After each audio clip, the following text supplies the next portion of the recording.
Bienvenidos a un capítulo, al primero de este proyecto que tengo personal de Academia Política. Un capítulo en el que tengo un invitado muy especial que se llama Jeffrey Charles Winchell Simpson, un amigo que conocí en la Universidad de AFIT mientras estudiaba Ciencias Políticas. Él y yo vimos una carrera de Derecho y en esa materia pues supe que Jeffrey era cristiano. Y que además se dedica a la investigación sobre la verdad histórica del cristianismo, y este es el tema sobre el que hoy vamos a discutir, y es el siguiente: es el Jesús histórico. ¿Qué pruebas hay de su existencia? ¿Qué pruebas hay de que la fe del cristianismo, y en especial pues también la del catolicismo, para mi caso, no sé si Jeffrey sea católico o de qué parte del cristianismo él sea, este es el aspecto más esencial, porque la fe entonces no se basaría ya en un mero imaginario, en un mito, sino que tendría realismo físico, práctico, real. Y esto cambiaría absolutamente toda la concepción que hay alrededor del cristianismo para quienes no lo conocen. Y en esa medida yo quisiera iniciar la introducción de este programa con algo muy sencillo, y es: la primera vez que yo me interesé por Jesucristo como figura histórica fue a través de un libro que se llama La vida de los 12 Césares, de Suetonio Tranquilo, quien relata que Jesucristo tenía pues un culto que llamaban los romanos los cristianos, y aquí en el cuadro cronológico de este libro aparece que en el año 29 se da el fallecimiento de Livia, esposa de Augusto y madre de Tiberio, y Jesús de Nazaret es condenado a muerte. Y más o menos en el año 2, en el año 2 antes de Cristo, dice: Augusto recibe el título de padre de la patria, y en el año 14 después de Cristo muere Augusto. Y es curioso que Jesucristo nazca en la era más importante del Imperio Romano, en la edad de oro de lo que se conocerá después como el Imperio de Roma. Entonces, Jeffrey, para que la gente sepa pues quién sos vos, contanos un poco sobre qué haces, a qué te dedicas, sobre tus estudios, y demos inicio a esta disertación sobre la verdad histórica del cristianismo y su fundamento científico. Súper, sí, muchas gracias, Daniel, por la invitación. Muy emocionado de estar en este proyecto tuyo y pues poder participar en este nuevo podcast. Bueno, a ver, yo soy un colombiano de primera generación, como sabrían por mi nombre. Mis papás son de Estados Unidos, llegaron aquí en el 86, yo nací acá, me crié acá y en Costa Rica. Estudié negocios internacionales y derecho en AFIT, soy egresado de AFIT y en este momento pues trabajo para una multinacional como laboralista y básicamente un especialista de recursos humanos a nivel global para una empresa de sostenibilidad. Pero en particular el tema nos concierne, me interesa muchísimo. Yo empecé a leer la Biblia de manera muy escéptica, sí, más o menos a los 17 años. Y de hecho, mientras empezaba a leer la Biblia, me surgieron muchas dudas. Yo me identifico como un escéptico, por naturaleza soy una persona escéptica. Entonces, mientras leía la Biblia, pues me surgieron dudas de cómo había llegado a nuestras manos este documento, este libro, pues, y digamos, todos los detalles, digamos, de la naturaleza de la historia del cristianismo en términos de asideros históricos, pues de asideros fácticos. Y bueno, entonces digamos que estudié, yo diría que un currículo bastante intenso durante 4 años de apologética, pero los últimos 10 años realmente he estado investigando pues el tema. Digamos que la historicidad de la Biblia y la historicidad de Jesús son subramas de lo que llamaríamos la apologética, que es como la apologética para el gremio, pues es como la defensa sistemática de algo. Entonces la apologética cristiana es la defensa sistemática del cristianismo. Entonces digamos que la historicidad de la Biblia y la historicidad de Jesús son también como, uno podría decir, como intereses particulares míos. Entonces eso es más o menos como el trasfondo. Como te dije, pues evidentemente no soy pues un autor publicado en esta materia, ¿cierto? No es que sea pues un erudito publicado, pero sí es algo que llevo muchos años estudiando. Claro. Entonces muy contento de estar acá, pues no sé por dónde quieres empezar, claro, porque obviamente es un tema muy amplio. Muy amplio, sí. Pero bueno, ahí tú me cuentas. Yo les cuento pues que yo empecé mi camino con este tema de la fe y el cristianismo pues cuando conocí pues a mi novia, quien es católica. Y bueno, resulta, entonces yo cuando pues conocí a mi novia fue que me empecé a interesar en ese tema del cristianismo. Yo conocía pues ya a Jeffrey y empecé a preguntarle cosas, y Jeffrey me ha ayudado mucho en el camino de la fe, y hoy puedo decir que tengo menos que un granito de mostaza, pero tengo algo respecto al tema, ¿cierto? Entonces para mí este tema resulta de importancia para abrir mi primer capítulo y mi primer apertura sobre este canal, y es que yo quisiera preguntar, Jeffrey, varias cosas. La primera de ellas, ¿qué consideras vos que es ser cristiano? Porque yo creo que esta pregunta y esta respuesta que tal vez nos puedas aportar va mucho en la razón y en el sentido de que, sabiendo qué es cristiano, qué es ser cristiano, nos acercamos a la vida de Jesucristo y nos damos cuenta a través de su vida qué significa vivir y hacer el cristianismo. Bien, porque en esta medida la religión es una práctica, no es solamente una fe que yo creo interiormente y luego salgo a la calle y actúo en contra de lo que yo creo. Como me decías vos en cierta vez, la fe no es una lista de supermercado donde yo voy cogiendo lo que me beneficia y lo que no lo voy haciendo a un lado, ¿cierto?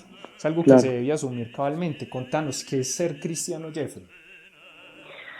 Bueno, buena pregunta. Pues yo creo que hay un concepto que yo diría que es primordialmente erróneo del cristianismo, que yo creo que yo siempre lo aclaro en mis conversaciones pues con amigos o con personas, y es que el cristianismo no es la moral cristiana. Esa es la primera diferenciación que se debe hacer. Muchas personas creen que ser cristiano es actuar de cierta manera, y bueno, o sea, digamos que hay elementos del cristianismo que son morales, ¿cierto? Hay elementos que tienen que ver con el comportamiento, pero el cristianismo no es un sistema moral únicamente. El sistema moral es bastante secundario, de hecho, diría yo. Sí. El cristianismo es una aseveración sobre un hecho histórico y digamos cósmico, y es la aseveración, digamos, de la revelación de Dios en Jesús. Es decir, que Dios llegó a la tierra como un ser humano, pisó la tierra como un ser humano, afectó la historia, lo que llamaríamos pues lo que llamarían los historiadores afectar la historia, dejar una huella, y que se sacrificó por nosotros y que nos reconcilió con Dios, ¿cierto? Ese es el elemento central del cristianismo. Yo diría que ser cristiano, o sea, una persona cristiana es una persona que cree que Jesús existió, que cree que Jesús dijo lo que dijo, hizo lo que hizo, lo que dicen los evangelios, y pues lo que vamos a empezar a hablar también de los historiadores como Suetonio y todo eso, que hizo lo que hizo y que efectivamente reconcilió a la humanidad con Dios a través de su sacrificio. Yo diría que ese es el punto central, el eje central del cristianismo. Entonces, en ese orden de ideas, pues es una creencia en una persona, no es en un sistema de valores únicamente. Obviamente nosotros tenemos una serie de valores pues que se ramifican y que obviamente tienen su fuente en las palabras de Jesús, ¿cierto? Claro. Pero ese no es el tema central. El tema central es creer en un hecho. En un hecho. Es decir, que la muerte... Y es por eso que este tema es tan importante, Daniel, porque es que el cristianismo es una religión controvertida. Sí. ¿Sí me entiendes? Eso es muy importante uno aclararlo digamos, con las personas. Realmente es una religión que se podría controvertir, y de hecho se podría controvertir de manera bastante sencilla. Por ejemplo, si nosotros probamos que Jesús nunca existió, o sea, que no fue un personaje histórico, pues se va al traste toda la religión del cristianismo, sí, ¿cierto? Y uno creería que no, pero es que de pronto el cristianismo se adaptaría y se volvería como más, no sé, etérea, mística, pero no, es que no puede. O sea, la esencia del cristianismo es muy material y es muy histórico y muy controvertible. Entonces, pero bueno, sí, eso es lo que yo diría que es como ser un cristiano realmente, cristiano. Pues creer en eso. Entonces, para nuestros oyentes y resumiéndolo en esto, ser cristiano es tener fe en el hecho histórico de la venida de Jesucristo como hijo y representante de Dios, sería en este caso, ¿cierto? Y además, fuera de ello, para la vida mortal y intramundana, que es el mundo en el que vivimos, la moral cristiana sirve como elemento de trascendencia para intentar, porque pues desde el catolicismo no se puede llegar a eso, para intentar, entre comillas, vivir conforme a las enseñanzas de Jesucristo para salvar el alma, ¿cierto? Eso es lo que más o menos entiende uno desde la doctrina cristiana, ¿cierto? Y desde la doctrina católica, perdón. Bueno, y en esa medida, Jeffrey, vos decís algo muy importante que a mí siempre me ha dado interiormente una lucha, y es la siguiente, y es que Jesucristo viene a salvarnos, a reconciliarnos con Dios como tal, pero mi pregunta es la siguiente, y es ¿por qué a salvarnos? ¿Estamos condenados previamente a qué? Y segundo, ¿por qué se da una reconciliación? ¿En qué momento ofendimos a Dios y cómo fue todo ese proceso histórico? Porque es que hay que puntualizar también algo, y es que el cristianismo como religión es una religión que viene de Oriente, de los judíos esencialmente, ¿cierto? Y ahí el nombre de Dios, que es Jehová, Yahvé, perdón. Hay que ver la traducción, porque para unos es Yahvé y para otros es Jehová. Y además tiene muchos nombres. Y tiene muchos nombres en el Viejo Testamento. Dios tiene muchos nombres. Elohim.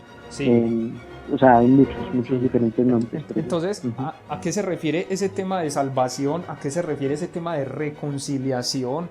¿Por qué tiene que suceder eso? Y yo sé pues que son preguntas sobre lo humano y lo divino que son muy largas y trascendentales y de responder, pero medianamente podríamos arrojar unas pistas para que aquellos interesados busquen, porque pues la búsqueda de la verdad, como dice Jesús, la verdad os hará libres, es un proceso de buscarla, un proceso de ir buscando el llamado que uno siente. Y te relato algo. Yo en mi proceso me fui a hablar pues con un padre de teología y todo eso, y siempre me queda a mí la duda de por qué yo debo considerarme, por ejemplo, un ser en pecado o un ser que debe reconciliarse con Dios, y en ningún momento, digámoslo así, he ofendido como tal a otro, al prójimo, o he ofendido a Dios. ¿Podrías desenmarañarnos un poco este asunto? Bueno, sí, me cogiste un poquito como a quemar ropa con esto, pero no, o sea, yo lo que diría es que, mira, Daniel, o sea, el tema de la reconciliación creo que se puede simplificar bastante, o sea, de pronto no en términos de probar la veracidad del cristianismo, pero por lo menos explicar que es racional. es decir, Sí. que es una solución racional. Entonces, lo primero que te diría es que creo que la tergiversación moral del ser humano es una constante en la historia. Es decir, yo no creo que tengamos que, digamos, que debatir que el ser humano hace cosas atroces, Sí. hace cosas atroces y hace cosas moralmente reprochables. Pero el cristianismo se mete en una dinámica muy interesante y lo logra, digamos, explayar y explicar y expandir con, con una certeza, pues, asombradora. Y es que es precisamente que el ser humano no solo tiene una tergiversación eh, moral, sino que tiene una contradicción interna. Y esto es, pues, obviamente para los oyentes y todo, yo me imagino que la mayoría de las personas se pueden relacionar con este tipo de situación. Quiero hacer algo, sé que hacer este algo es lo que debo hacer y sin embargo no lo hago o no soy capaz de hacer.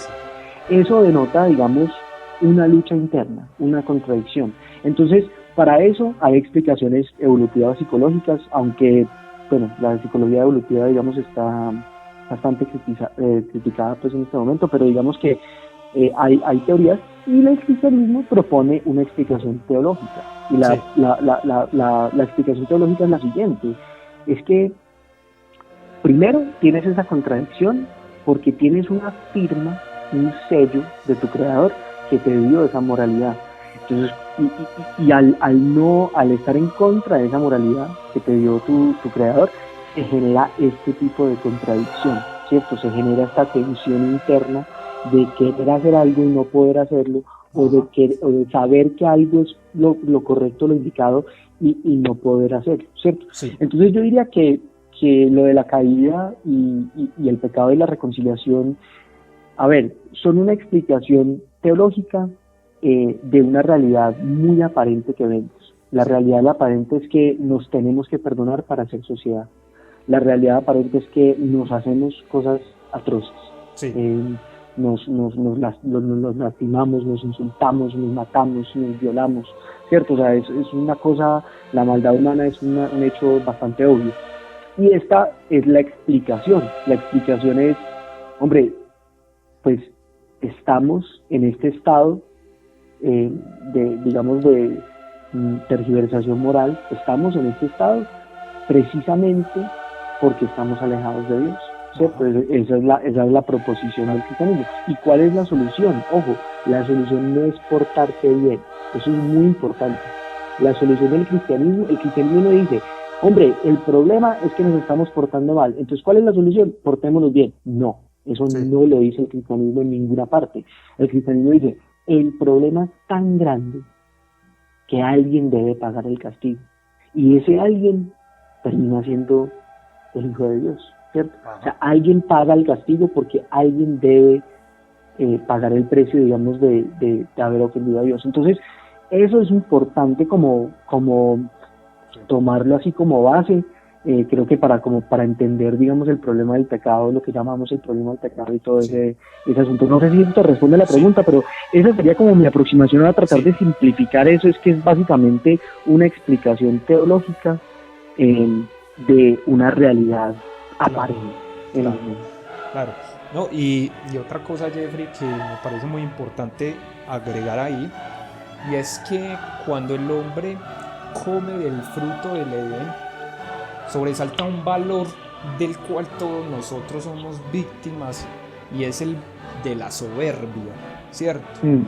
Claro, a no aceptar los planes de Dios, no aceptar nuestra condición, e incluso la humillación que ejercen unos contra otros, el consejo de los padres que muchas veces es rechazado, el consejo de los sabios a través de los libros que es rechazado, los consejos del profesor para hacer una tarea que muchas veces es rechazado, etcétera, etcétera, etcétera. Y con esto no quiero decir que actuemos siempre conforme a lo que los demás dicen, pero sí siempre está el elemento de la soberbia, de andar por el mundo sin rigor, sin investigación, sin la búsqueda de la verdad, sin hacer caso a esa voz interior que nos dice no hagas esto porque está mal, etcétera, etcétera, etcétera. El hombre siempre tiene un montón de relaciones que lo intentan controlar y que lo intentan meter en un camino de rectitud, pero casi siempre le decimos no. De hecho, en la película El abogado del diablo, ¿qué dice él? La vanidad, mi pecado preferido. Y es que la vanidad está muy cerca de la soberbia. Y para que entremos en la comprobación histórica, yo quisiera decir lo siguiente, y es que precisamente Jesucristo es objeto de tortura, es objeto de daño, es objeto de insulto, y precisamente quien lo hace es el Estado.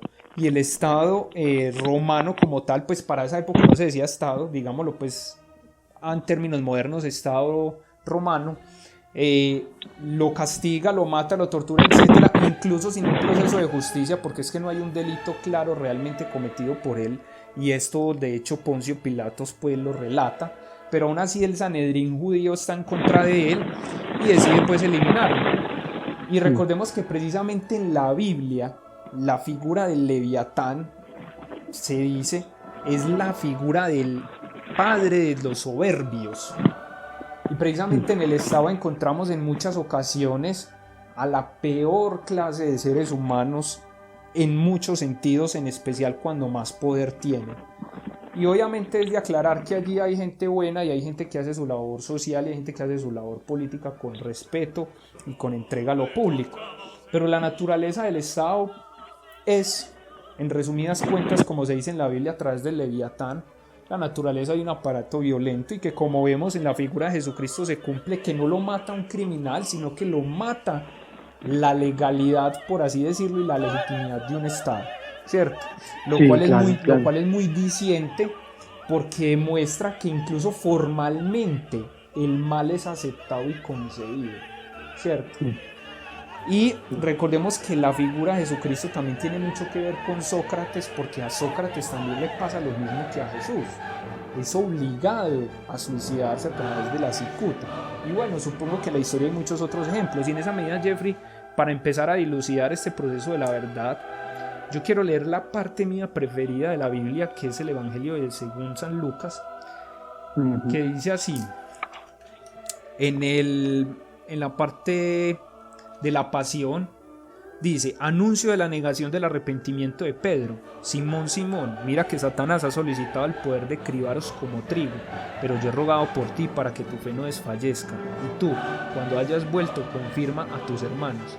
Él dijo: Señor, estoy dispuesto a ir contigo hasta la cárcel y la muerte. Pero él contestó: te digo, Pedro, que antes de que hoy cante el gallo habrás negado 3 veces que me conoces. Y en esa medida, cribar significa desnudar al hombre, demostrarle lo que él no es y lo que debería ser.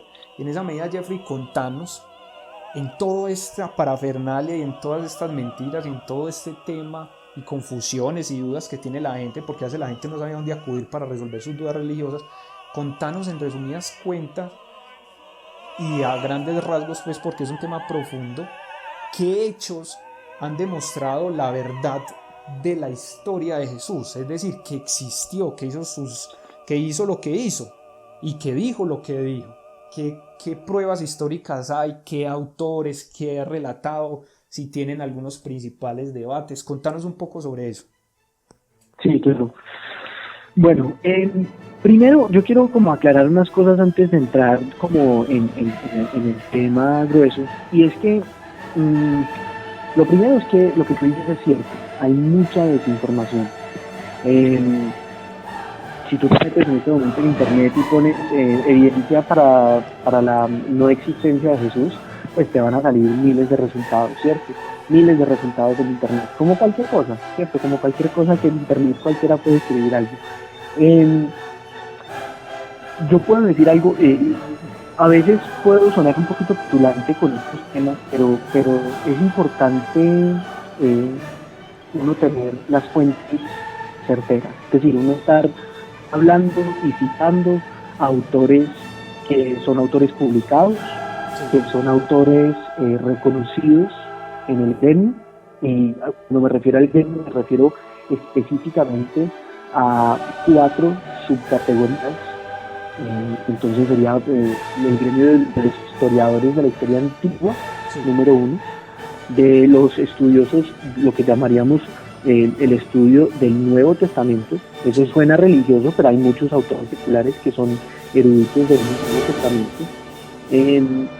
Y también, desde luego, digamos, personas que se especializan en griego, en griego antiguo, y personas que se especializan en hebreo y arameo antiguo. Entonces, ese es como el grupo de personas que uno realmente quiere estar, quiere, digamos, beber de esas fuentes.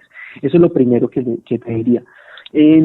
Lo segundo es que nosotros, lo que vamos a hablar hoy, y esto lo quiero recalcar especialmente para los oyentes, porque ya hablamos de Cristo, ya nos identificamos como cristianos católicos, ¿cierto? Entonces el pozo está envenenado, ¿cierto? Tenemos un sesgo tú y yo.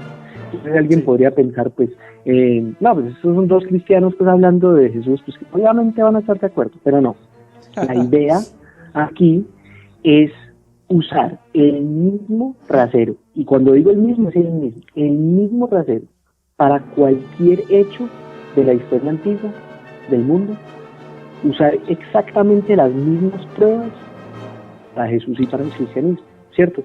Esa debe ser como el punto de partida, ese debe ser el punto de partida de cualquier indagación histórica frente a Jesús. Es decir, siempre usar los mismos criterios que usan los historiadores para, por ejemplo, Roma antigua, ¿cierto?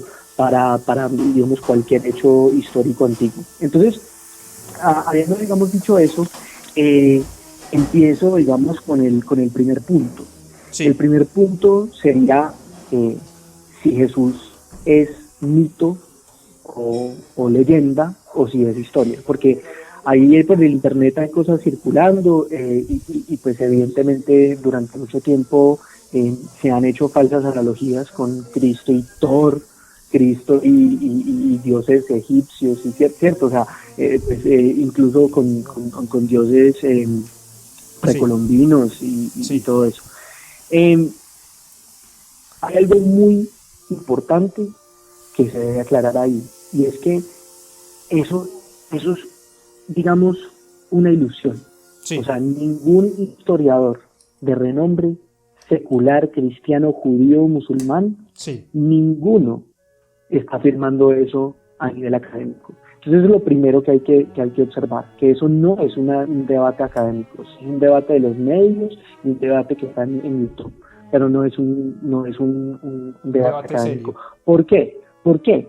Porque es sumamente obvia la diferencia, para los que lo estudian, la diferencia entre, por ejemplo, los mitos griegos o los mitos nórdicos a, por ejemplo, la religión cristiana. ¿Y por qué es diferente? Es diferente de muchas maneras. Por ejemplo, primero es diferente porque cómo se escriben los textos.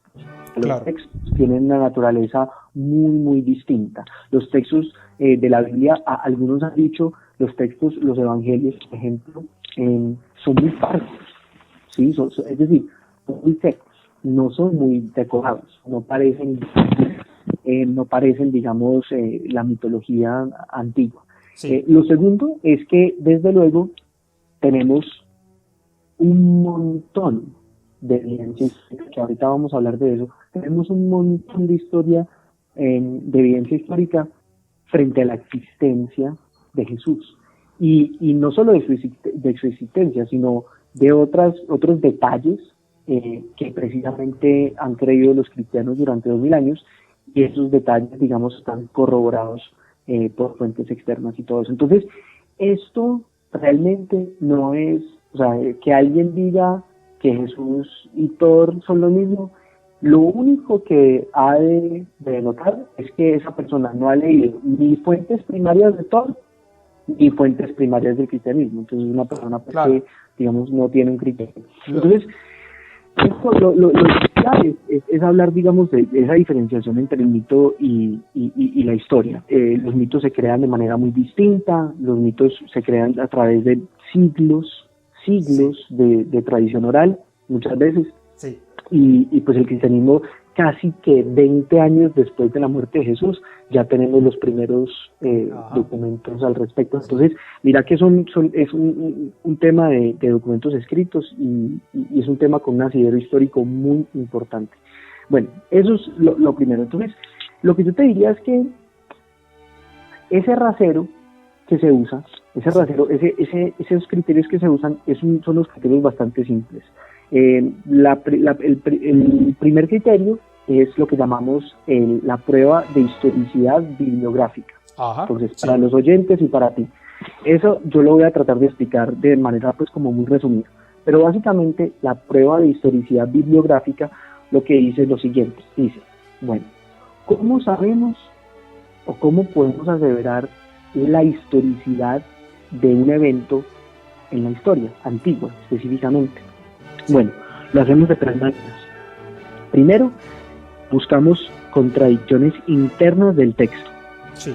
Es decir, primero buscamos, digamos, si el texto mismo se contradice. Entonces, dentro del mismo texto yo digo, Daniel se fue para la tienda ese día, y al mismo tiempo en otra parte del texto digo, Daniel no se fue para la tienda ese día. ¿Sí? Entonces hay unas contradicciones internas. Yo creo que en este podcast no vamos a poder, pero me encantaría, no vamos a meternos, digamos, en las aparentes contradicciones de la Biblia, pero digamos que eso lleva 200 años tratando de debatirse y todavía no han logrado, digamos, encontrar unas contradicciones de peso. Entonces, la Biblia pasa esa prueba bastante sencilla, y la verdad es que, siendo sincero, muchos textos pasan esa prueba interna. La segunda prueba es una prueba... Espérate, Jeffrey, hay mucho ruido en tu audio. Procura no como moverlo contra el cuerpo. Bueno, qué pena. Porque se suena así. Qué pena. Perdón. ¿Me escuchas ahora? ¿Me escuchas ahora? Sí, ya, bien, full. Listo. Entonces, la prueba de los manuscritos es una prueba que básicamente trata de identificar la historicidad o el nivel de historicidad de un evento a través de la calidad de los manuscritos. Ajá, entonces, sí. Los manuscritos se prueban de dos maneras. Primero, se prueba la cantidad de manuscritos, es decir, entre más manuscritos tengamos, mejor para nosotros, es decir, aumenta el nivel de historicidad. ¿Por qué? Claro. Porque cuando tú escribes algo y yo lo reproduzco, y después durante 100 años 100 personas, 200 personas, 1000 personas lo reproducen, pues si todos esos textos son iguales, podemos decir que había una continuidad en el discurso y la copia del manuscrito. Entonces digamos que hay una continuidad en la historia. En cambio, si yo tengo 1000 manuscritos de la misma historia y todas tienen diferencias, sí, eso le baja mucho, le quita mucho la historicidad claro, del evento. Supongo que eso tiene sus temas de medición. Sí, claro, eso se hace con carbono 14, que es que obviamente yo sé que se están haciendo pues ciertos aspectos del carbono 14 que nos está moviendo un poquito en términos de historia antigua, pero sí, o sea, eso se prueba con carbono 14 y muchas otras pruebas, digamos, que tienen los historiadores. Y el otro elemento de los manuscritos, que es muy importante, es el elemento de cuál, o sea, digamos, el tiempo, el lapso entre el original y el físico que tenemos en este momento. Y esto es súper importante, Daniel, porque si yo, por ejemplo, hoy escribo un texto y digo, bueno, este es el texto describiendo al tatarabuelo de Daniel Castrillón, ¿sí? Sí. Entonces, cuando yo escribo eso, yo nunca conocí al de Daniel Castrillón, entonces yo estoy escribiendo casi un siglo después de los hechos. Sí. Entonces es muy importante que cuando nosotros analicemos los manuscritos, que se tenga, digamos, una distancia razonable entre el original y el físico que tenemos, porque ahí se pueden dar muchas distorsiones. En 50 años, en 100 años, en 200 años, las personas podrían modificar ese texto.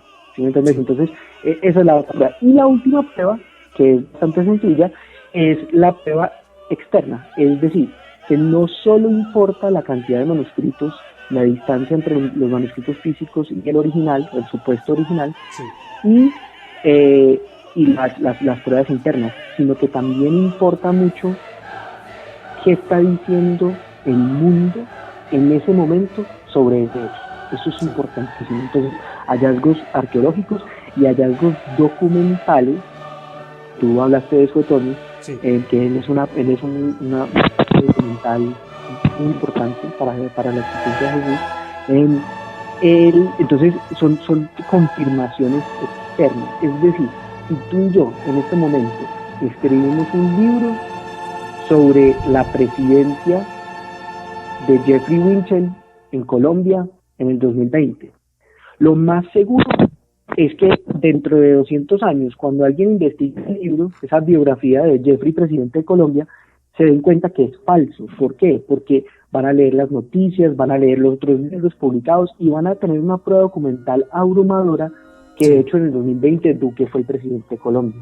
Entonces es muy importante que tomemos esos tres criterios y los vayamos expandiendo. Pero entonces, frente a las contradicciones internas, como te dije, pues es un tema como casi que para todo un podcast aparte. Pero digamos que lleva 200 años debatiéndose y realmente todavía sigue el debate. Hay ciertos textos que generan pues como confusión, pero en temas doctrinales casi nada se afecta. O sea, si coges las traducciones alternas y esas cosas raras que pasan en los más de 5.000 y punta fragmentos de manuscritos y manuscritos completos que tenemos del Nuevo Testamento, pues no se afecta la doctrina cristiana. Entonces digamos que contradicción interna pues no es un dilema para el Nuevo Testamento. Entiendo. Ahora hablemos de los manuscritos, y esto es un tema muy importante. De los manuscritos, yo te puedo decir que la prueba de los manuscritos para los cristianos y para Jesús le conviene tanto al cristianismo que casi que ya el debate no se da. O sea, el debate frente a este eje ya es muy difícil encontrar a una persona, y mucho menos a un académico, que se ponga, digamos, a debatir las pruebas documentales de Jesús y del cristianismo. ¿Por qué? Porque yo te doy un ejemplo, tengo un libro acá pues y lo estoy leyendo, pero te doy un ejemplo como de los diferentes manuscritos. Entonces, como por ejemplo, para decirte, con el Nuevo Testamento, bueno, entonces empecemos primero, digamos, con la Ilíada. La Ilíada es una obra de semificción, tiene elementos pues como verídicos, pero es de semificción. Nosotros tenemos la copia más reciente que tenemos es del año 400 antes de Cristo, ¿sí? Y tenemos 643 copias, ¿sí? Y el tiempo de lapso, muy importante, acuérdate que el tiempo entre el original y el que tenemos es de 400 años, ¿sí? Ojo, eso parece mucho, pero para la historia antigua no es nada, porque ahora, espérate lo que te voy a decir ahora. Esa es la Ilíada, ese es Homero, ¿cierto? Sí. Ahora imagínate, por ejemplo, un Platón, un Demóstenes, un César, un Tácito, Plinio II, ¿cierto? Tú reconoces algunos de esos autores. Sí. Son historiadores, pues, romanos. Sí.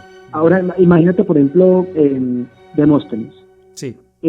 La copia más reciente que tenemos es del año 1100 después de Cristo, o sea, casi que la Edad Media. Sí. Y el tiempo de lapso entre ese y el original son 1400 años. Entonces, o sea, es muchísimo, es una ventana enorme. O sea, realmente, si nosotros vamos a controvertir el Nuevo Testamento, o los historiadores externos que hablan de Jesús, casi que tendríamos que borrar la mayoría de la historia antigua documentada de Roma y antes de Roma. De César, por ejemplo, César también, claro, 1000 años, ¿cierto? Tácito también 1000 años, Plinio II 750 años de lapso entre el original y la copia que tenemos. Y ojo, ahora te voy a decir el número de copias. Por ejemplo, de Demóstenes tenemos 200, que es el que más tiene. Sí. De César tenemos 10 copias, que no es nada. Tenemos 10 manuscritos. De Tácito tenemos 20, de Plinio II tenemos 7. Entonces mira que son temas que eso es como para darte como una contextualización de la historia. Ahora te comento el Nuevo Testamento. el Nuevo Testamento nosotros tenemos fragmentos, el fragmento más antiguo, escúchame pues acá, el fragmento físicamente, el manuscrito más antiguo que tenemos es del año 114 después de Cristo, ¿sí? 114. Muy cerca. El lapso es de 50 años, es decir, alguien que conoció a Jesús pudo haber escrito físicamente, teóricamente pudo haber escrito ese documento, o por lo menos una generación de una generación. Decime qué año es. El año 114 después de Cristo. Es el manuscrito más tempranito que tenemos. Esos obviamente son fechas conservadoras, porque soy, digamos, conservador en mis cálculos. Mira, te cuento. Entonces, por ejemplo, qué pena te interrumpo un segundo, Jeff. Sí, dale. Porque mira, aquí estoy viendo la cronología de Suetonio del libro de La vida de los 12 Césares, y mira que la más cercana que tiene aquí, porque él da un salto de casi 100 años, si no estoy mal, más o menos. Me lo muestra aquí, no sé cómo está la cronología. Hablo desde la cronología para quienes nos escuchan y son más rigurosos. Si hay un error histórico, pues me lo hacen saber. Pero según la cronología de este libro dice: en el año 96 después de Cristo, Domiciano, odiado por todos, muere asesinado a causa de una conjura palaciega. Luego avanza hasta el año 192 y habla del asesinato de Comodo, que es fin del Alto Imperio, ¿cierto? Entonces mira que, o sea, hay un tema, y es que, o sea, hay ya toda una decadencia del imperio que coincide con lo que han dicho varios historiadores, y es que Jesucristo y todo el tema cristiano empieza como a cambiar la moral, pero desde abajo, desde la población más baja, y coincide también la muerte de él y pues lo que viene después con una cierta decadencia de todo lo que serían las diferentes dinastías romanas. Me parece muy interesante porque esto le da a la gente que es atea o a la gente que es poco creyente mencionar esta cronología, porque la gente se ubica muy fácil con el tema del Imperio Romano. Sí, claro. Y en esta época estamos en Domiciano, ¿cierto? Y dice también que en el año 84 culmina la conquista de la provincia de Britania y se construye la muralla fronteriza de Escocia. Si no estoy mal, eso es el famoso muro de Adriano. Sí, el muro de Adriano. Y si no está, por ahí hay dos muros, no me acuerdo muy bien en estos momentos, se me va pues porque estamos concentrados en el tema cristiano. Pero ahí está el muro de Adriano y el muro de otro emperador. Entonces, para que la gente se vaya como ubicando más o menos qué pasó en esa época, en el año, por ejemplo, 81 se da la inauguración del Coliseo y de las Termas, y el 13 de septiembre le da muerte prematura a Tito, que si no estoy mal, ese Tito fue el de Masada, el de la masacre de Masada, si no estoy mal. Porque después, no sé si vos conocés ese tema, es el Tito, Vespasiano y Domiciano. Entonces, para que la gente se ubique más o menos también, con Tito se da la toma de Masada.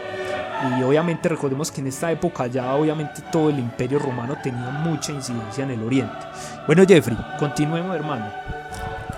Súper. No, claro, ese es el contexto histórico. Entonces, nosotros tenemos, pues digamos, hablemos primero, porque yo sí quiero, en este podcast, yo quiero dejar de como muy claro a los oyentes el tema de los evangelios como fuente de documentación histórica, pero antes de eso, para los escépticos, empecemos con lo que sabemos de los historiadores seculares, es decir, los historiadores seculares de la época. Entonces estamos hablando de básicamente las cosas que yo estoy a punto de decir, que sabemos de la historia antigua, de las referencias externas, son del primero y el segundo siglo. Entonces, ojo, sí, muy cerca a los hechos de Cristo. Plinio el Menor, obviamente Suetonio, Josefo también, sí, Flavio Josefo. Tácito, Flavio Josefo, Tácito, sí, Flegón de Tralles también, y Luciano de Samosata. Sí. Entonces, son, digamos, obviamente 1, 2, 3, 4, 5, 6 historiadores seculares que hablan de Jesús. ¿Y qué hablan? Increíble lo que hablan, Daniel. Nosotros podemos, digamos, discernir unos hechos básicos de estos historiadores frente a Jesús. ¿Qué podemos saber de Jesús? Sabemos su nombre. Sabemos que vivió y nació en Nazaret. Ojo, ya estamos, tenemos un nombre y tenemos un lugar. Sabemos que era considerado un sabio y una persona virtuosa. ¿Por qué digo virtuoso? Porque los romanos se referían así. Es decir, eso no es un término judío, es un término romano. Sí, y además que viene de Grecia. Correcto, eso es de las raíces. El que tiene la virtud es el que tiene el arete, o sea, los valores realmente ideales del griego. Y los romanos después se les llamarán de más que virtud por el latín. Uh-huh. Entonces es considerado un sabio y un virtuoso. Ojo, no estoy diciendo que los historiadores seculares, eso es otro tema que vamos a hablar ahorita, pero los historiadores seculares no lo elogian, sí, pero dicen que las personas consideraban que era sabio y virtuoso. Es una gran diferencia. Sí. Sabemos que fue crucificado, sí, y que esa crucifixión se dio durante el tiempo de Poncio Pilato. Ojo, entonces esto es otro tema que ahorita vamos a hablar, pero el tema de la crucifixión es muy importante, porque, o sea, si uno encuentra documentación histórica de la ejecución de Jeffrey en el 2020, pues lo más seguro es que vivió, ¿cierto? O sea, claro, si vos encontrás una sentencia penal, ¿cierto? En 2020, de 200 años, en el año 2200, ¿cierto? Y resulta que mataron a Jeffrey, pues seguramente estaba vivo para que lo mataran, ¿cierto? Entonces la crucifixión sí, es un hecho muy importante. Claro. Sabemos esto también de los historiadores antiguos. Sabemos que había un rumor, incluso creo que es Suetonio o Tácito, que dicen un rumor pernicioso, malévolo, o sea, a ellos no les gusta. Un rumor que había resucitado. Es decir, desde el primer siglo tenemos historiadores comentando la creencia de los cristianos en la resurrección. Y ahorita vamos a hablar también de qué significa eso, porque la resurrección no era un mito común, no era una leyenda común, no era una creencia común en esa época. O sea, que eso fue un impacto novedoso, por así decirlo, como aquí. Para los judíos, el hecho de la resurrección, o sea, el hecho de que un grupo de judíos se hayan inventado una resurrección es absolutamente fuera de este mundo. Desfasado. Pues porque estaba totalmente por fuera del paradigma de ellos. Incluso ellos tenían segmentos muy pequeños, como los saduceos, que no creían en la resurrección, y una franja pequeña de los fariseos que sí creían en la resurrección. Entonces fue un debate. Bueno, pero el punto es que la resurrección ellos tenían muchas formas de representar una resurrección etérea, espiritual, porque en la tradición judía eso se llama exaltación. Sí. ¿Cierto? En fin, pero el punto es que la resurrección es un tema bastante interesante. Entonces sabemos de los historiadores antiguos que la gente creía muy, muy temprano, que la gente sabía creía que había resucitado. Sabemos también de sus enemigos que hay reportes de él ser un mago, de usar magia. Entonces el tema de los milagros pues, se comenta por estos historiadores seculares. Y sabemos que se difundió el mensaje rápidamente desde Judea, sí, no se difundió desde otra parte. Eso es muy importante porque hay más de 100 evangelios apócrifos y dicen cosas muy locas, ¿cierto? Y muchos de ellos tienen su origen no en Judea, sino en otras partes del Imperio Romano. Y qué pena, yo te agrego una cosita ahí, sí, claro, para que la gente sepa. Por ejemplo, los historiadores llaman a alguien que no es el autor original pseudotal. Entonces, por ejemplo, pseudo-Genofonte es un ejemplo, ¿cierto? Entonces es alguien que no era realmente Genofonte, sino alguien que se hizo pasar por él, o que tal vez históricamente se ha perdido las intenciones de por qué se hacía llamar de tal forma. Entonces los historiadores anteponen al escritor falso o al escritor que no es el verídico, la fuente original, le ponen el pseudo adelante para que lo tengan en cuenta. Qué pena, Jeffrey, continúe. Claro.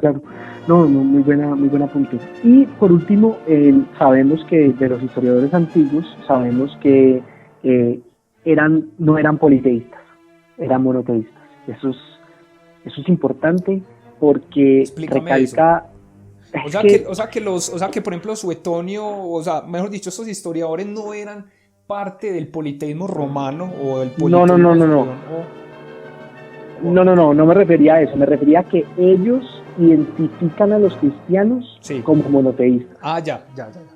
O sea, estamos reconstruyendo la imagen de Cristo, de la vida de Cristo y la imagen del cristianismo, la doctrina cristiana, desde un punto de vista secular de los historiadores de la época. Sí, sí, sí, ¿Cierto? claro. Entonces ellos dicen, ellos son monoteístas, que es muy curioso, Daniel, porque digamos, el monoteísmo era la excepción en la época.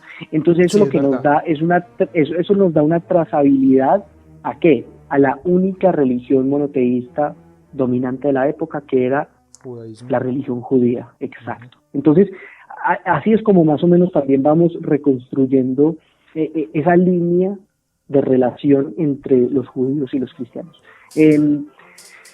Ojo, todas estas cosas que yo te acabé de decir, estas cosas vienen, para recordarle a los oyentes, eso viene de Plinio el Menor, de Suetonio, de Flavio Josefo, de Tácito, de Flegón de Trales y de Luciano de Samosata, ¿sí? Sí. Digamos, esa es la reconstrucción que podemos hacer. Incluso, hace poco, es uno de mis críticos favoritos, aunque no estoy de acuerdo con él en muchas cosas, porque él es un ateo y critica, digamos, ciertos elementos de la Biblia. Se llama Bart Ehrman, si alguien lo quiere buscar. Pero a lo que voy es que Bart Ehrman es uno de los líderes críticos del Nuevo Testamento. O sea, es un historiador publicado, reconocido, respetado, tiene sus debates álgidos con otros expertos, pero digamos que es un tipo respetado. Y este tipo, o sea, hasta un historiador ateo, dice, venga, o sea, no vamos a debatir la existencia de Jesús.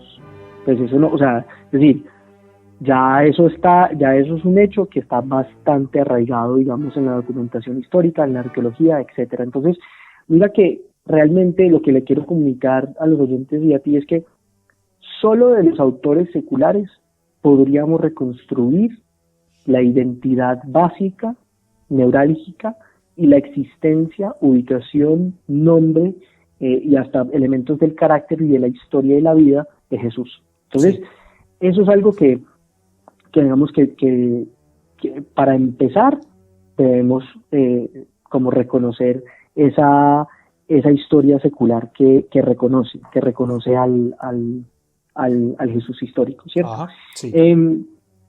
Entonces, esa es como como una introducción. No sé si tienes como alguna pregunta o alguna duda frente a eso, o de pronto alguna duda que le podría surgir a alguien, pero eso es como el primer paso, es establecer esa lista de cosas que sabemos desde la historia antigua secular. Sí, me parece muy acertado, porque o sea, la evidencia científica se basa en el empirismo, y esto es aquel conocimiento que es funcional, práctico y útil y que puede ser comprobado por todos en cualquier parte, ¿cierto? Entonces, cuando tú nos presentas esto de esta forma, pues cualquiera que oiga este podcast puede ir a buscar en los autores, puede ir a buscar los libros, y que por cierto los dejaremos en las reseñas para que quede como fuente documental para quienes quieran tener argumentos y quieran ahondar en el asunto.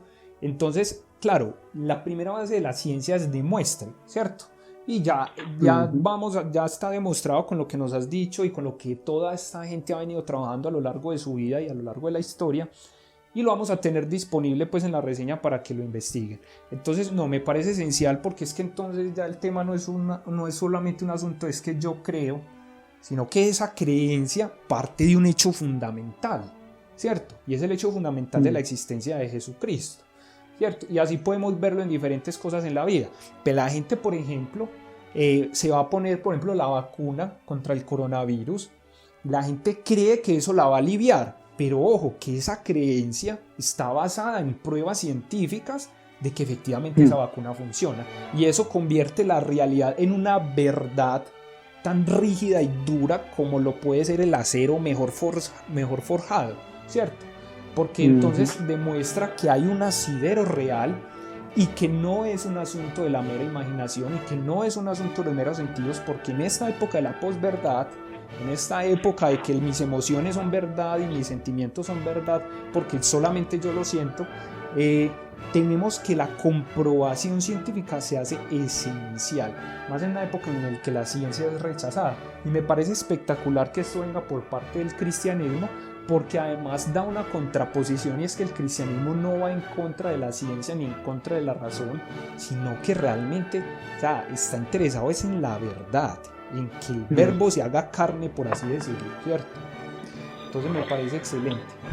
Bueno, Jeffrey, sí, y es un tema, también yo quiero aclarar un tema ahí frente a las pruebas documentales y los manuscritos y todo, porque frente a lo que me acabaste de recordar de algo, y es que también es algo que se escucha mucho, digamos que por ejemplo la Iglesia cambió la Biblia o ha manipulado la Biblia. Sí, pero realmente nosotros podemos destruir ese argumento bastante fácil, porque tenemos de hecho una trazabilidad física de manuscritos desde el segundo siglo, que te dije, pues el año 114 después de Cristo tenemos el primer documento físico. Entonces, nosotros podemos leer un documento físicamente que tiene casi 2000 años. ¿Sí? Entonces, cuando nosotros decimos que la Iglesia ha cambiado el canon o que ha cambiado el contenido del canon, pues resulta que en el año 1800 más o menos, todos esos documentos, esos manuscritos que había guardado la Iglesia a través de unos años que uno ni siquiera entiende cómo los guardaron, porque sobrevivieron la Edad Media, mejor dicho, o sea, una cantidad de guerras y de transiciones históricas, la caída del Imperio Romano, una locura. Pero a lo que voy es que eso es lo que yo les decía ahorita, que los 5000 y punta de manuscritos que tenemos de esa época del Nuevo Testamento, recuerda que en comparación a los 7 que tenemos de la historia antigua romana, los 5000 y punta que tenemos del cristianismo, realmente hay una trazabilidad física ahí. Entonces es importante como esclarecer eso y que los oyentes también entiendan que ahí hay una trazabilidad que es bastante robusta, que más o menos elimina como ese mito de la manipulación de la Biblia o del canon bíblico, ¿cierto? Eso es como algo que quería aclarar. Y quiero acotarle también a los oyentes, a ti Jeffrey, te dejo un libro y un autor, una cosa maravillosa. Yo no me lo he leído, sino que tengo un amigo que es un tipo ilustradísimo, que me habló mucho de él y me dijo, cómprese ese libro, y aquí lo tengo, y es un libro que voy a leer indudablemente, que se llama De cómo los irlandeses salvaron la civilización. Dice así: la nunca oída historia del papel heroico que desempeñó Irlanda desde la caída del Imperio Romano hasta el surgimiento de la Europa medieval, de un autor que se llama Thomas Cahill. Lo que él hace en este libro en parte es relatar cómo las abadías y los scriptorum para nuestros oyentes y para ti Jeffrey eran aquellos, por así decirlo, monjes que se sentaban en un escritorio con todos sus colores y todas sus tintas a pasar los textos. Y resulta que estos monjes de estas abadías salvaron las obras de Aristóteles y Platón. Imagínate. Sí. No, es que la Iglesia Católica de hecho conservó casi toda la documentación. O sea, si la Iglesia Católica no se hubiese sistematizado y no se hubiese protegido por el Imperio Romano con Constantino, ¿cierto? Sí. Lo más seguro es que casi todos los manuscritos de la antigüedad no hubiesen sobrevivido. O sea, eso es una aseveración, digamos, bastante acertada, diría yo. Claro. O sea, una aseveración que uno podría defender. O sea, la Iglesia Católica casi que fue la guardiana de eso y abrió sus puertas a los críticos seculares en el año 1800, más o menos, sí, en esas décadas, y ya, digamos, había un punto de vista crítico secular a los documentos. Entonces llevamos 200 años y punta de personas que no son de la Iglesia, que no son personas cristianas o creyentes, que están analizando la historicidad y la veracidad de estos manuscritos. Entonces, eso es como yo diría como un hecho fundamental ahí cuando escribimos esa dinámica. Claro. No, y pruebas de esto, de eso es lo que hay, ¿no? La Iglesia es indudable salvaguarda de la civilización. Incluso también le voy a dejar otro autor a los oyentes y te lo dejo pues también a vos por si lo querés leer en su momento. Se llama Economía y Sociedad de la Edad Media de Henry Pirene, donde él relata en parte la función de la Iglesia y la relación del cristianismo con el Islam, la Europa continental, donde está la relación de Carlomagno, etc. Tiene otro libro que se llama Mahoma y Carlomagno, donde va a hablar de eso, pero por ejemplo la Iglesia relata aquí, Henry Pirene es la madre del capitalismo, por ejemplo, ¿cierto? ¿Por qué? Resulta que en la Edad Media había unas abadías que se llaman las abadías cisternenses, que empiezan a tener necesidades de cultivo, y lo que hacen estas abadías es empezar a recibir gente, aldeanos que se van abandonan los servicios de su señor, y obviamente quien se va de sus tierras es mal visto. Es por eso los llaman villanos. Por eso lo que llamamos villano es aquella persona malvada y perversa, pero en realidad villano en la Edad Media era alguien que vivía en la villa, pero que toma una connotación, es que si vos te vas sin el favor de tu lord, de tu señor feudal, vos ya no podés volver, vos sos expulsado. Y de hecho esto lo corroboramos en la película y en el libro El Perfume, donde este personaje principal le pide permiso a su maestro, que le está enseñando todo este tema de perfumería, porque ahí es donde nacen también las universidades. Este maestro le da el permiso para salir, si no estoy mal, y bueno, parte de la movilidad que hoy tenemos es gracias al capitalismo, y surgen las abadías cisternenses porque empiezan a recoger gente para trabajar en estas abadías. La iglesia, como dice Thomas Sowell, que es una obra que también quiero dejar presente, que se llama Cómo la iglesia ha creado civilización, o creó la civilización. O sea, su fundamento siempre de la iglesia ha sido la búsqueda de la verdad, y es que Jesucristo nos invita a eso siempre. De hecho, todo su discurso está basado en ese tema. Y de hecho, Jeffrey, yo te cuento que cuando yo me fui a hablar con este cura de teología, me mostró algo que yo jamás me había percatado en el Evangelio de San Lucas. Yo ya me leí todo el Antiguo Testamento y me leí el Evangelio del Nuevo Testamento, y mira lo que él me relata del Evangelio de San Lucas, que jamás yo había caído en cuenta, y es que San Lucas está haciendo ciencia desde el inicio, desde el prólogo. Mira lo que hace San Lucas. Mira, dice: puesto que muchos han intentado narrar ordenadamente las cosas que se han verificado entre nosotros. Ese narrar ordenadamente quiere decir que debe haber una cronología, ¿cierto? De lo que hemos venido hablando. Tal como nos las han transmitido los que desde el principio fueron testigos. Es decir, un testigo ya es una prueba ocular de que algo sucedió, ¿cierto? Testigos oculares y servidores de la palabra.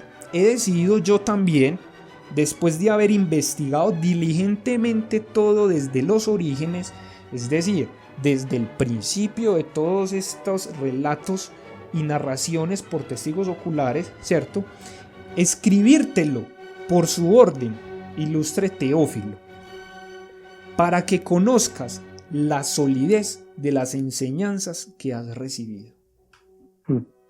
O sea, está diciendo: te lo voy a ordenar todo cronológicamente para que entiendas lo que otros vieron.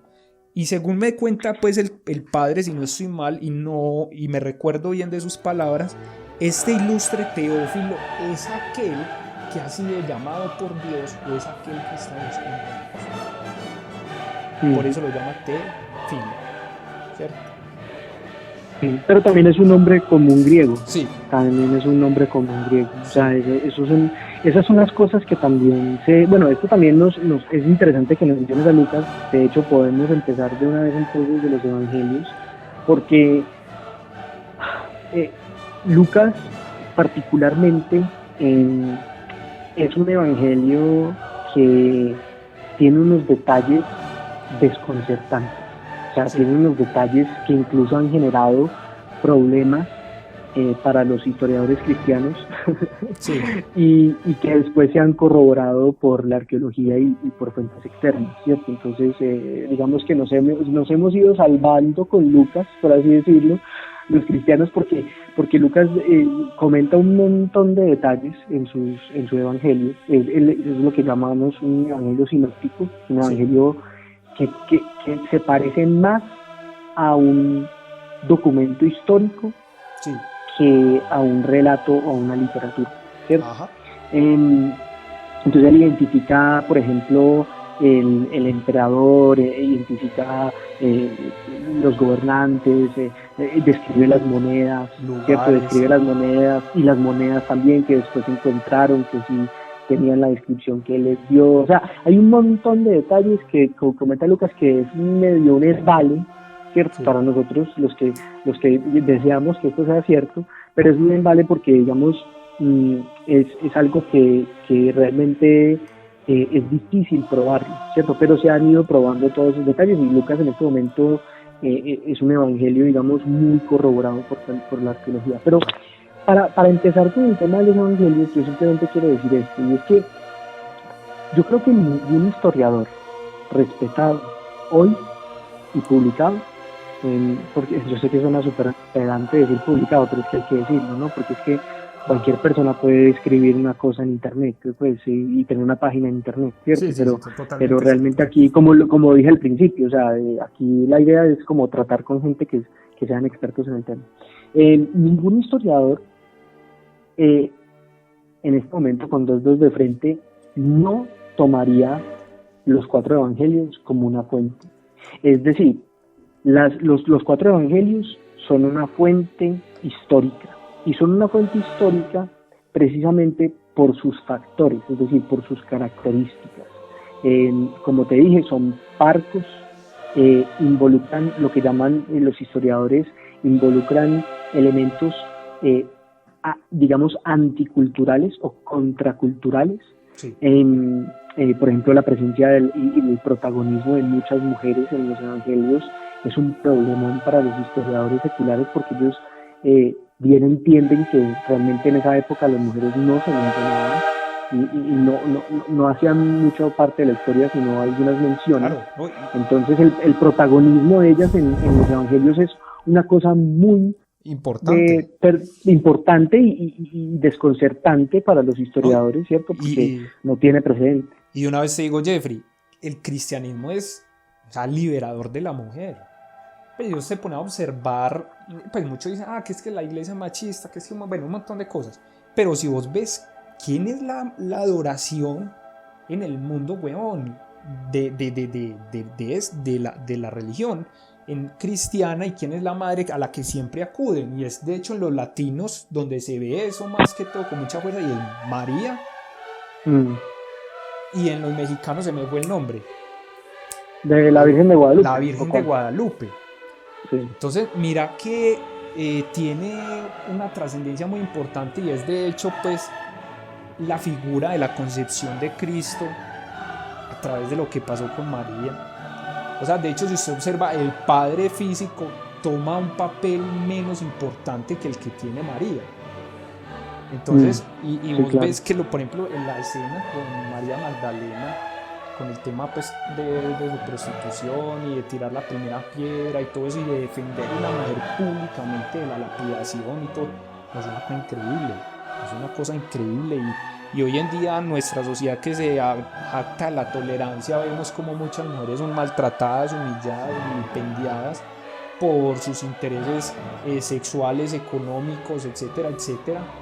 Y desde esta época Jesús ya relata ese problema, los evangelistas ya relatan ese problema, y se deja ver cómo hay un reconocimiento a la figura moral, familiar y política de la mujer.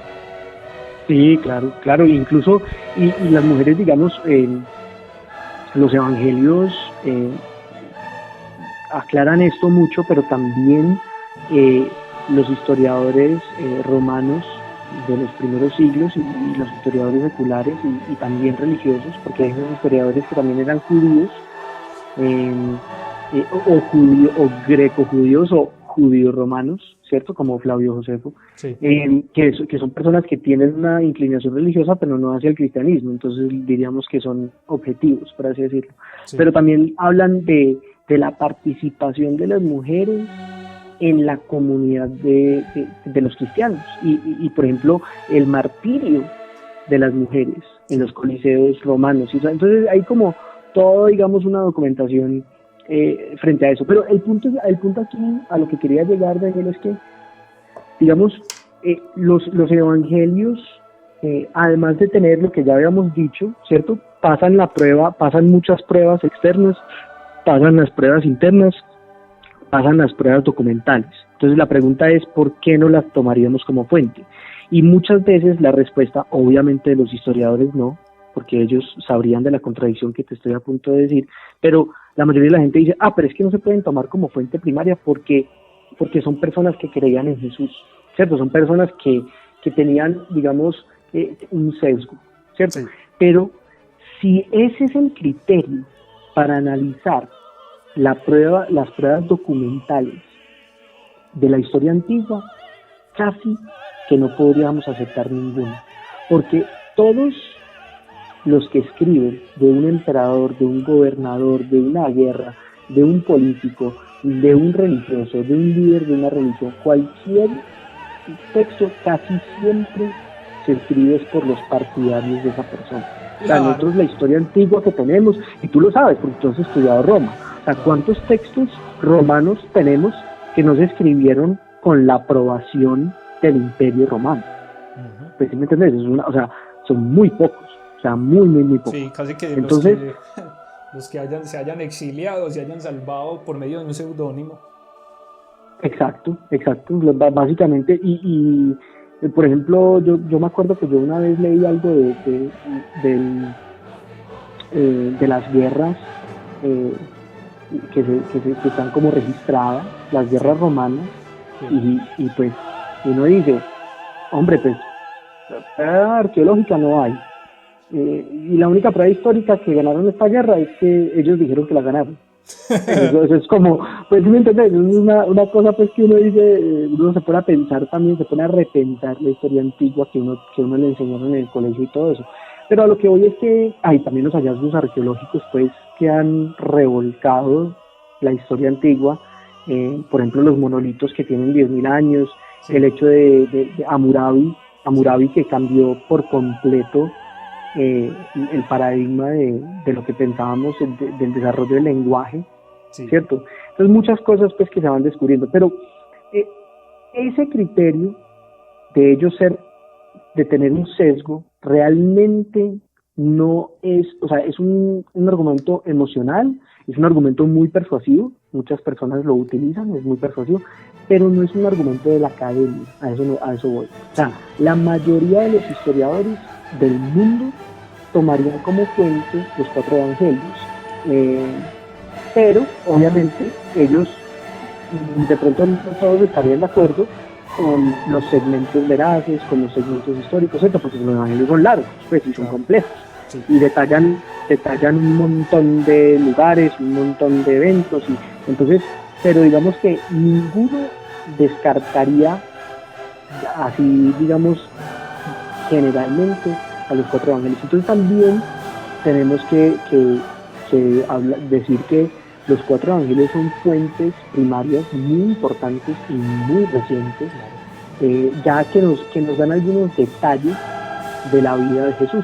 Y de hecho esos detalles concuerdan mucho con los detalles que nos confirman los autores seculares de la historia, de la época.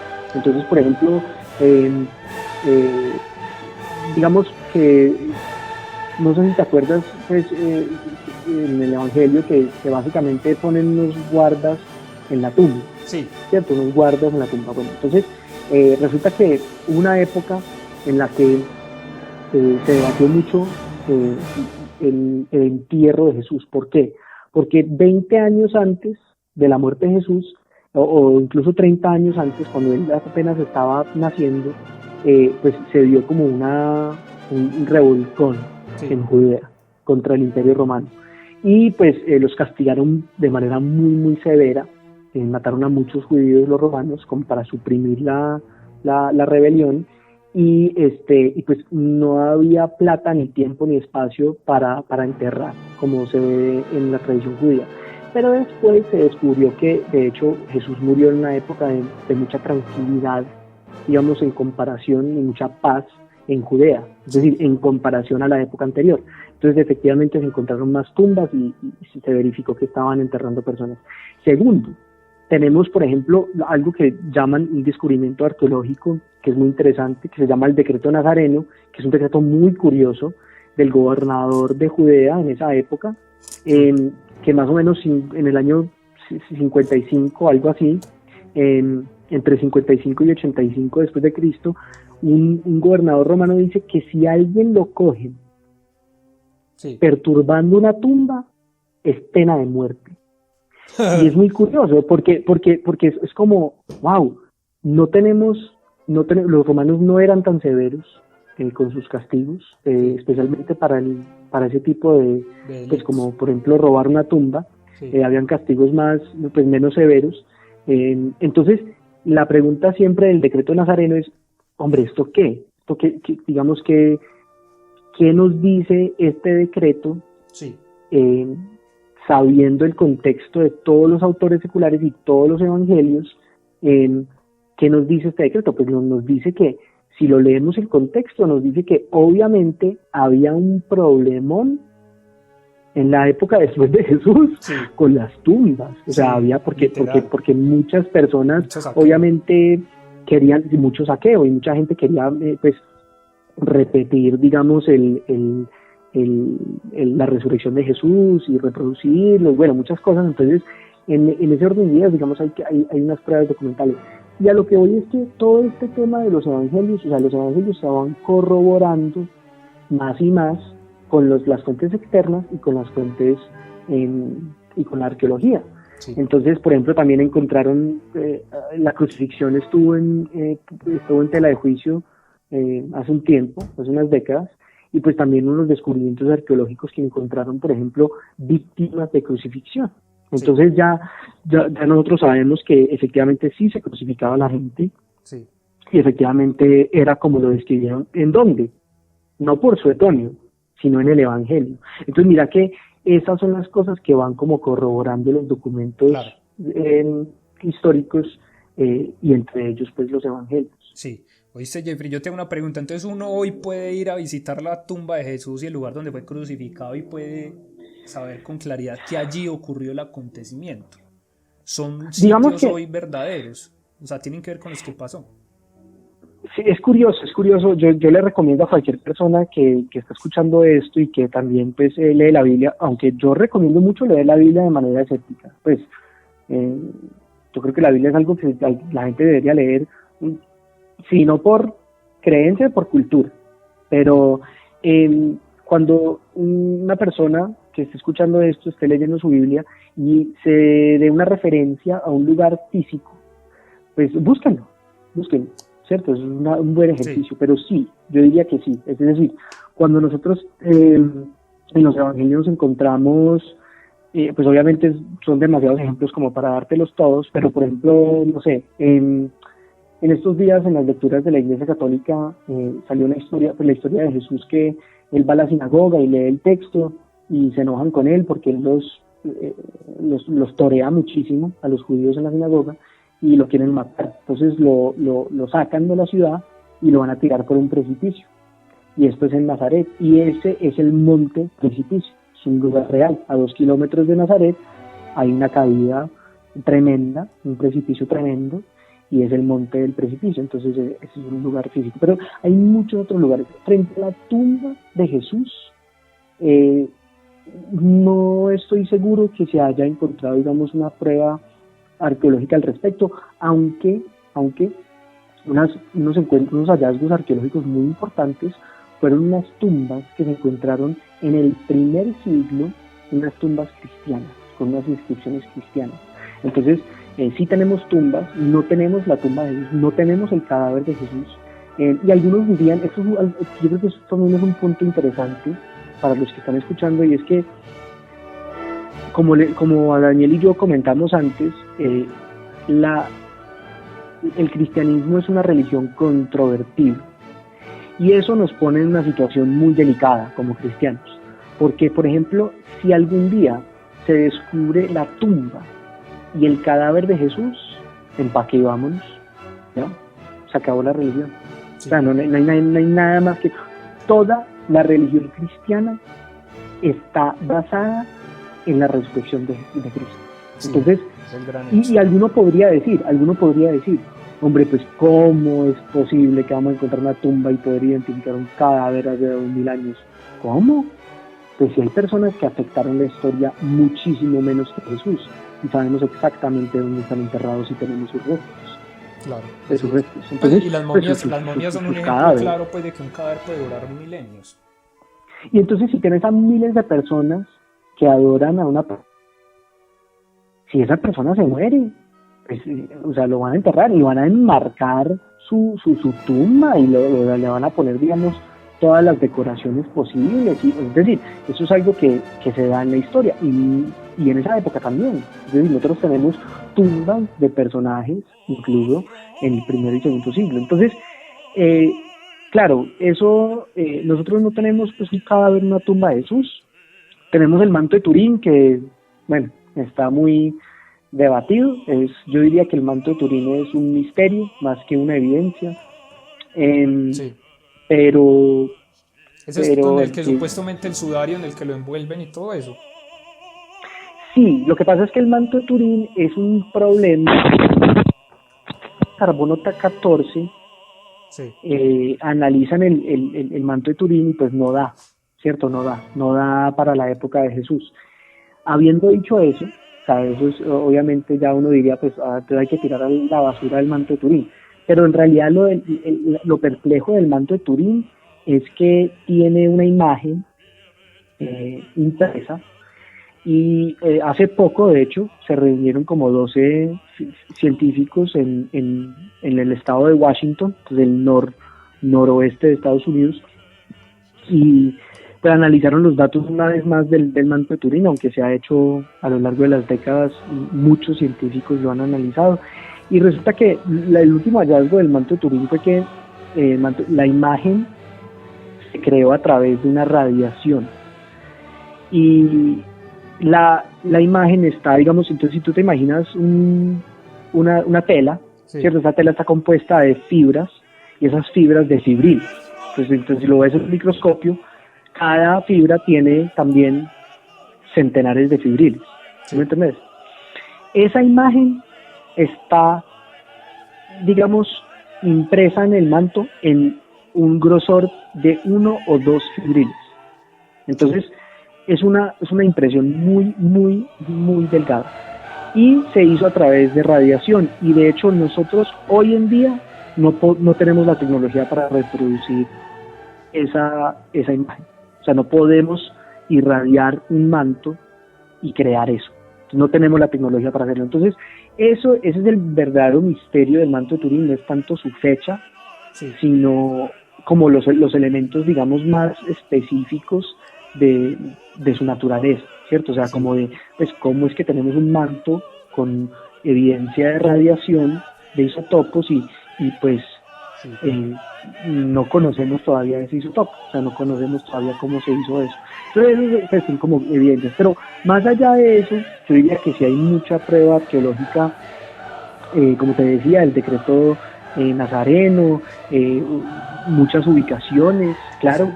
Tú puedes ir a Jerusalén, pues, y a Judea, y puedes ver muchos lugares donde estaba Cristo, y sí, así como lo descubrieron. Y también hay muchos lugares que creían que eran inventados, sí, y no después los descubrieron. Por ejemplo, el pozo de Betsaida, el hecho de que Lucas comenta un gobernador y un censo que los historiadores negaron mucho tiempo, y después se dio un descubrimiento arqueológico y resulta que Lucas tenía razón. Entonces, pues muchas cosas, claro. O sea, realmente hay una descripción muy, muy acertada de la región y del lugar, sí. Bueno, Jeffrey, para ir terminando, hermano, queda pues sí, claro, como tarea obligada para mi vida, no sé para los oyentes y no sé también para vos si ya has ido, pero yo quiero ir a visitar esos lugares, sí o sí, además porque yo amo claro, la historia y tengo que ir a visitarlo. Por último, quisiera decirle pues también a los oyentes que hay un libro que se llama Historia de Grecia, de Indro Montanelli, donde relata el personaje que descubrió a Troya y relata también las mismas dificultades que comentás vos de la credibilidad, de si existió el pozo tal, de si existió la muralla tal. Todo eso lo relata Indro Montanelli sobre la existencia de Troya y la cultura griega. Muy interesante, un libro que dejo pues aquí a colación del tema para que también lo investiguen.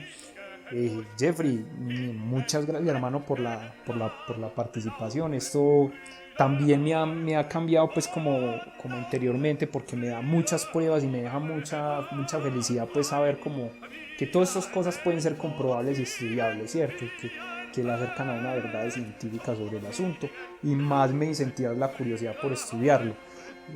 Chévere, sí. Le dejo a mis oyentes pues siempre el tema de que hay que investigar, leer, estudiar, y que por favor un documental como Zeitgeist o YouTube, etcétera, no son pruebas pues científicas para discutir un tema con toda pues el rigor que a veces uno ve gente empoderada y casi febril discutiendo sobre el tema. No, hay que tener rigurosidad, buscar los aspectos científicos de un asunto, ir a libros que son los que están comprobados, muestran las pruebas, invitan a pensar, a reflexionar. Esa es como mi consideración final. No sé, Jeffrey, algunas últimas palabras para cerrar este programa de forma adecuada, hombre.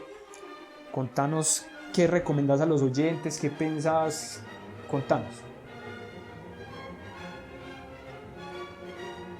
Aló, Jeffrey.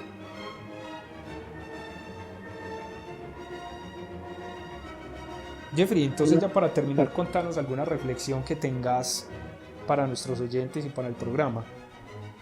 ¿Me escuchas bien? ¿Me escuchas bien acá? Sí. Ah, bueno, listo. Qué pena, ya vas a tener que editar un poquito. No, pues como para terminar, yo lo que diría a los oyentes es que esto es un tema muy, muy amplio. Yo llevo 10 años estudiándolo y realmente todavía me falta muchísimo. Entonces, lo primero es entender como la envergadura de un estudio de este tipo, ¿sí? Lo segundo es que hay mucho debate y muy buen debate. Entonces, yo lo que les recomiendo a la gente es escuchar, si no están convencidos, escuchar debates. Eso es lo primero que les recomiendo a los oyentes. Siempre escuchar debates, incluso antes de leerse un libro. Pues, los libros son buenos y uno puede leerse un libro de un crítico y un libro de un opositor, un libro de un opositor y un libro de alguien que lo apoya, y pues uno se va dando como el balance. Pero los debates en internet o en YouTube son también muy buenas formas como de ver los dos puntos de vista y poder derivar conclusiones objetivas. Lo otro que les diría es que que efectivamente encontrar a los autores adecuados, ya sean ateos o cristianos o judíos o musulmanes o como sea, pero los autores acreditados, adecuados, es un tema importante. Y también el hecho de no sentir la presión o el estrés cuando uno busca estas cosas, es decir, buscarlas con tranquilidad, con calma, Sí. y digamos realmente hacer una búsqueda calmada de la razón. Y si la persona no es cristiano, pues seguramente se va a sorprender muchísimo, como me sorprendí yo a lo largo de estos años. Pero si la persona lo es, lo que le recomendaría es simplemente encomendarse a Dios y decirle a Dios: yo quiero buscar la verdad y yo voy a buscar, no voy a dejar piedras sin levantar, entonces por favor enséñame la verdad y ayúdame, ¿cierto?, a derivar conclusiones, y que cada uno saque sus conclusiones. O sea, yo digo, cada persona se tiene que convencer y tiene que ver la evidencia objetiva. Y lo último que les diría es que es muy importante lo que hablamos al principio, de usar el mismo rasero, el mismo criterio, la misma regla para los documentos antiguos que para Jesús y la Biblia. Es muy importante usar los mismos factores, el mismo test, digamos, de historicidad, porque eso lo que nos da es como ya una tabla comparativa. Entonces ya podemos decir, listo, bueno, si estoy dispuesto a no creer en la existencia de Jesús de Nazaret, también tengo que negar, por ejemplo, todo el Imperio Romano, ¿cierto? Entonces pues uno, o sea, es decir, uno tiene que, y obviamente para el Imperio Romano pues existe evidencia arqueológica, pero como te dije en esta charla, pues también existe evidencia arqueológica de Jesús. Entonces, o sea, yo lo que diría es que usar ese mismo rasero, esa misma medida, también yo diría que es un elemento fundamental en la búsqueda de la verdad en este tema. No, así es. Jeffrey, muchas gracias, hermano, por tu participación. Estaremos posiblemente en un segundo podcast sobre este asunto u otros de los que así podamos discutir y dar contenido de valor a nuestros oyentes.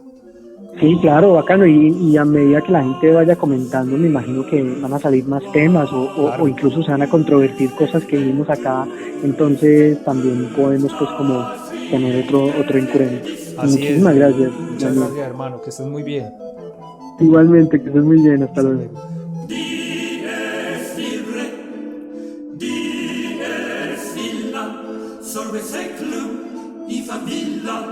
Desde David cum Sibilla. Quantus tremores futurus, quando iudex est venturus, cuncta stricte discussurus, quantus tremores futurus.